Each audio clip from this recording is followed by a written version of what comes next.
This presentation provides an overview of the materials covered in Module A2. Welcome students to online classes with effective orientations. Let's jump in. The primary topics covered in this module are listed here. Over the next few slides, I will point out some key points to help focus your attention while interacting with the material and building your impeccable online class. Primary topics of this module include welcoming and orienting students to your online classroom, clear course navigation and organizing content into distinct learning units or modules, designing content pages that contain manageable segments of information, and the importance of designing the course to cater to multiple learning styles. When we teach on-campus classes, we often spend the first class meeting of the semester introducing ourselves, getting to know our students, and outlining what students can expect for the duration of the course. We can answer questions, learn their names, and otherwise make them feel welcome in the learning environment. We must also make a comparable effort to welcome our online students to the digital classroom. This can take different forms. Some instructors record welcome videos for their students. Others include welcoming messages on the course homepage. And many will dedicate the first learning unit to class introduction and get to know you activities to help build an online learning community. Now let's talk about the importance of an online course orientation for students. When you start teaching online, you may be surprised by how many students have not taken an online course before. It's our job to welcome them and provide them to the necessary guidance to engage with the course materials in an effective way. Including your policies, tips, and resources in the course syllabus is a great first step that we should all do. In addition, many instructors develop an orientation that provides some specific directions. Again, this can be videos, pages, and additional LBCC resources, like the Student Technology Help Desk too. Dedicating time to creating an orientation section of your course will help prevent any student confusion and likely reduce the amount of Canvas questions that come up throughout the course. Have you ever gone to a website that contains so much detail and so many instructions that it seemed to be too cluttered and simply overwhelming? Or perhaps it didn't contain enough information pertaining to the site as a whole, and you had to utilize the trial and error method to find the specific information you were searching for? Both scenarios are problematic for an online learner and can be avoided by designing and utilizing a simple and concise navigation system.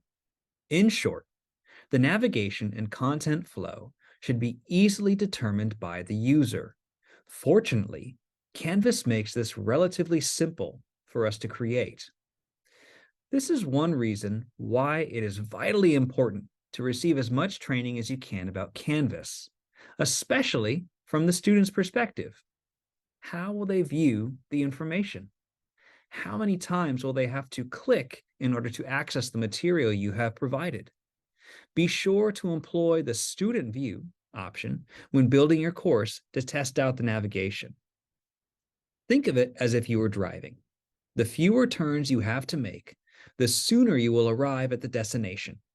With an online course, the fewer clicks to access the material, the better.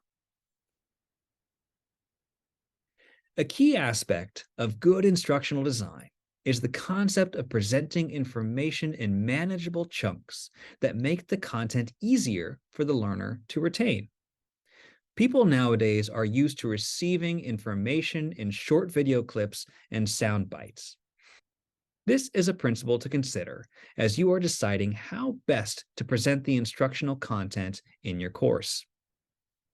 Keep in mind that chunking may necessitate that you modify some of your content and may also require the development of creative ways to transition between the information. Done effectively, chunking can help students retain a greater amount of instructional material. It is important to view the course content from the student perspective and examine in what ways the students will interact with the instructional material. Developing content that promotes active learning among the participants can add an interactive dimension to the course that will help with information retention. Content that promotes active learning segues well to assessments that are authentic in nature and are generally proven to be very effective tools. Good web page design is critical to the efficient flow of information. Page content should use descriptive headings and subheadings that enhance student understanding of the material. This technique will help facilitate content presentation and enhance the online reading experience. Understanding the way students learn is a key component of designing an online course. The fact that all people have a dominant learning style and process information in different ways must be taken into consideration. Instructors and course designers must be cognizant of their own learning style and understand their own preferences will influence how the course content is presented. For instance, an instructor whose dominant learning style is auditory may tend to design a course that presents the course content utilizing a majority of audio-based resources. While this may work for students who share that dominant learning style, it may pose an obstacle for those who are visual learners. With this in mind, online courses should be designed in such a way that it accommodates the three primary learning styles in order to appeal to all students. The best means to accomplish this goal is to use multimedia in order to deliver the information and convey the course content. There are many ways an instructor can address navigation while designing an online course. Here are a few best practice techniques that can be employed to help organize course content. 1.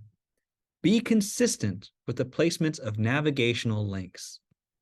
2. Use short and succinct titles. 3. Use icons and images that are related to the context of your course. 4. Provide a tour on how to navigate through the course. Employing these simple design principles will help students identify and locate important course information and avoid losing focus. There are several activities associated with this module.